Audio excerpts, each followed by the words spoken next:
prosseguindo no estudo de história da igreja, ainda na página 67, estamos no livro 2. Vamos estudar agora, nessa nossa sequência doutrinária, Teófilo de Antioquia. Bom, estamos no ano 183 da era cristã, durante o governo de Cômodos, que era um imperador que queria mais fazer festa, se passar por gladiador, ok? Mas as províncias seguiam a lei que já vinha já quase 100 anos. Ela começou no ano 89 com Domiciano. Nós estamos no ano 183, faltam 6 anos para completar 100 anos, né? Então, aquela lei básica que dizia que cristão era inimigo do Estado. E o padrão que eles vinham seguindo desde os dias de Trajano e Adriano era que não enviava o exército atrás dos cristãos, mas se alguém denunciasse, tinha que prender e levar diante das autoridades e tinha que obrigar os cristãos a reverenciarem os deuses, senão eles seriam executados. Bom, então, Teófilo pastoreou a igreja de Antioquia entre os anos de 169 e 183 da era cristã. A escola de Antioquia seguia uma linha de interpretação mais literal das Escrituras, não abrindo mão das mensagens tipológicas. Bom, eu coloquei isso aqui porque vocês vão encontrar essa descrição nos estudos que é chamado de História do Pensamento Cristão, tá bom? Nesse período havia uma escola de estudo da Bíblia em Antioquia, que era famosa, não? Lembrando que Antioquia ficava na Síria, uma cidade rica, não? E essa cidade ela rivalizava com Alexandria, que ficava no Egito. Então, normalmente é dito que a de Alexandria seguia uma linha mais simbólica, tipológica, ok? Então, em relação a essa de Antioquia, diz que ela seguia um estudo mais literal, mas sem abrir mão das mensagens tipológicas. E é interessante porque aqui já vai surgir uma questão de uma doutrina que é debatida até hoje entre nós. Falo entre denominações, né? Tá bom? O comentário diz, prossegue. Esta escola defendia a separação entre a humanidade e a divindade de Jesus Cristo, em oposição à escola de Alexandria, que afirmava, sem fundamentação bíblica, que a humanidade e a divindade se uniram de maneira a tornar-se uma só pessoa, acreditando assim que o Deus eterno morreu na cruz, enquanto a escola de Antioquia defendia que a parte humana morreu na cruz. É o que nós pregamos ainda hoje. Se alguém pergunta, né, professor, quem foi tentado no deserto? A parte humana, a parte divina ou ambas? Nós respondemos a parte humana, porque a parte divina não pode ser tentada pelo mal. Ok? Então tem que ser a parte humana.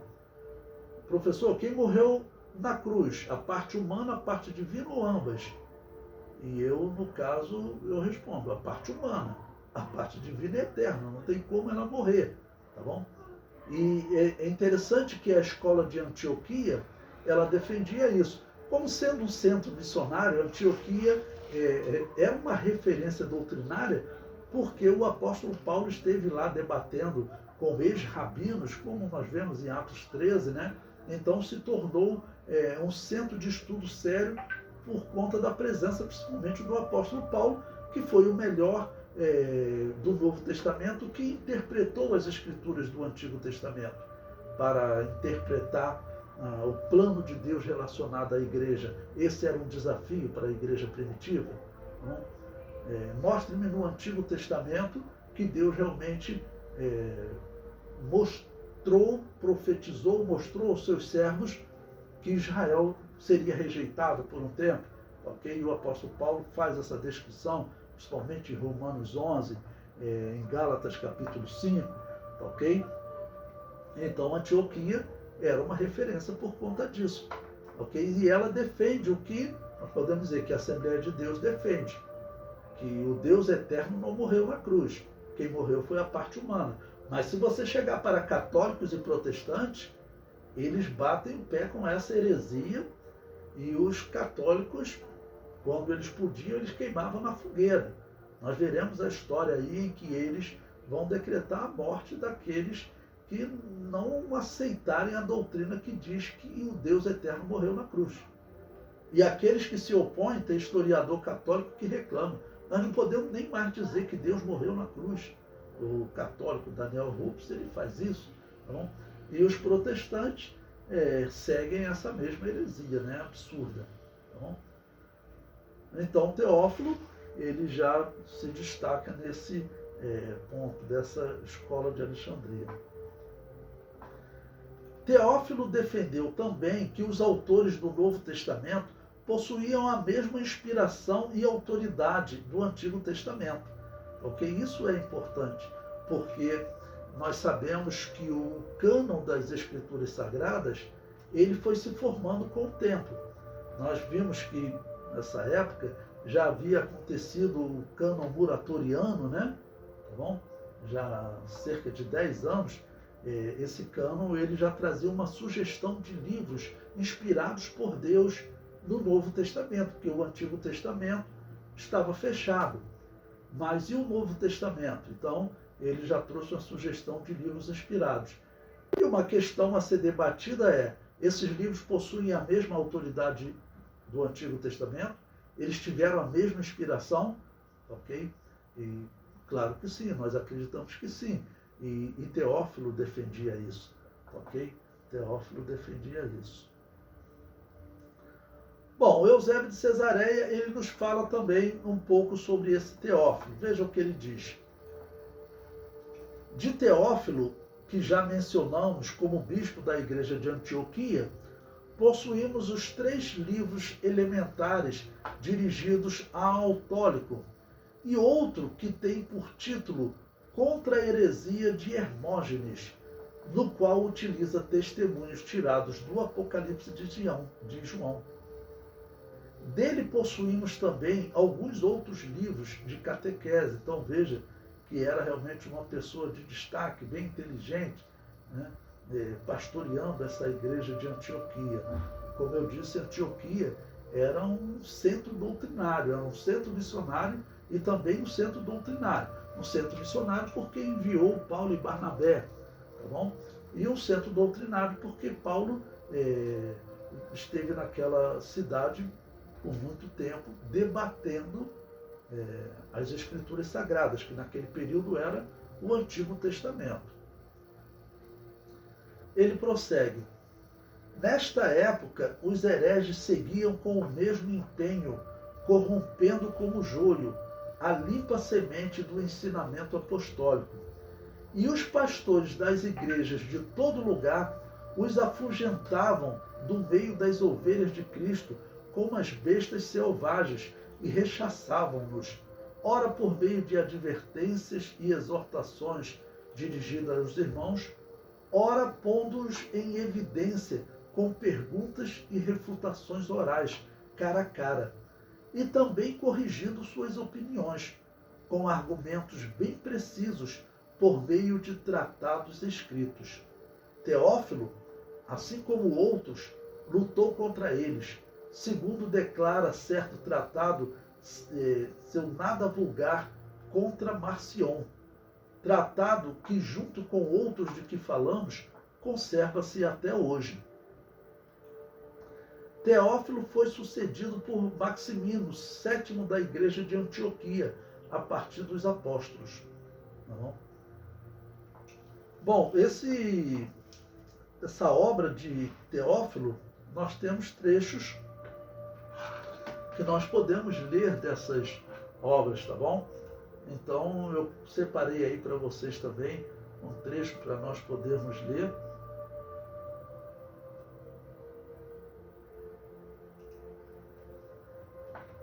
Um trecho, né, do que ele escreveu a Autólico, ok?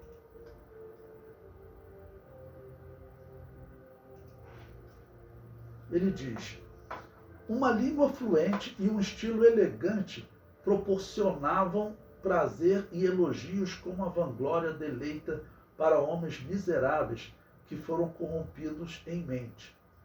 O amante da verdade não dá atenção a discursos ornamentados, mas examina o assunto real do discurso, o que é e de que tipo é.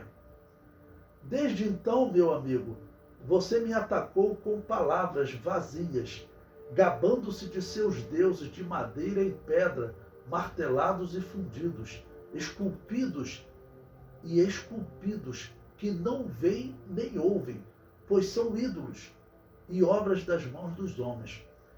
E já que, além disso, você me chama de cristão, como se esse fosse um nome condenável para se carregar, eu, de minha parte, confesso que sou um cristão e carrego esse nome amado de Deus, esperando ser útil a Deus, pois não é o caso, como você supõe, que o nome de Deus seja difícil de suportar, mas possivelmente você nutre essa opinião de Deus porque você mesmo ainda não pode ser útil a Ele. Isso está no livro 1, né, de Teófilo, tá ok? Bom, então observe o que ele falou aqui. Ele está dizendo que tinha uma pessoa que a história procura, não sabe quem é essa pessoa, mas estaria acusando, tá bom? Esse filósofo, esse pensador, de ele ter se convertido ao cristianismo, não? Porque estava acontecendo sempre no Império Romano, os cristãos se reuniam nas escondidas, mas às vezes aquilo chegava até determinadas autoridades, como nós vimos, a filha de um senador, ok? Um filósofo, ok? Como Justino, e ele começou a ser acusado. E aí, nesse caso, o que ele tinha que fazer, né? Alguns faziam o quê? Não, isso não é verdade, não, eu não sou cristão, não, ok? Mas então ele escreve um livro confirmando, né? Eu sou cristão, sim, não? Confirmando que ele era cristão, dando testemunho, ok? Sem negar a fé. Bom, eu vou colocar lá no grupo para vocês, se vocês quiserem ler, os 3 livros de Teófilo. São livros, né, que estão disponíveis na internet, tá bom? São livros que estão disponíveis na internet. Então, ele viveu há 1800 anos, então são de domínio público. Então eu tirei esse trecho aí do livro 1. Vocês podem ler, coloquei os 3 lá no grupo. Lembrando também que, se vocês gostarem de um livro e quiserem fazer um comentário sobre ele, quando eu terminar esse módulo da Igreja Perseguida, eu vou pedir a vocês a leitura de um livro e vocês fazerem uma resenha dele. Então vocês poderão utilizar esses textos que eu já estou publicando para vocês. Pois bem, um outro texto que ele traz agora no livro 2, ele diz o seguinte: o Deus e Pai, de fato, de todos, não pode ser conteúdo e não é encontrado em um lugar, pois não há lugar para seu descanso. Mas seu Verbo, por quem ele fez todas as coisas, sendo seu poder e sua sabedoria, assumindo a pessoa do Pai e Senhor de tudo, foi ao jardim na pessoa de Deus e conversou com Adão. Pois a própria escrita divina nos ensina que Adão disse ter ouvido a voz. Mas o que mais é então voz, senão a palavra de Deus, que também é seu filho? Não como os poetas e escritores de mitos falam dos filhos dos deuses gerados da relação sexual com mulheres, mas como a verdade expõe a palavra que sempre existe residindo no coração de Deus. Pois antes que qualquer coisa exista, ele o tinha como conselheiro, sendo sua própria mente e pensamentos.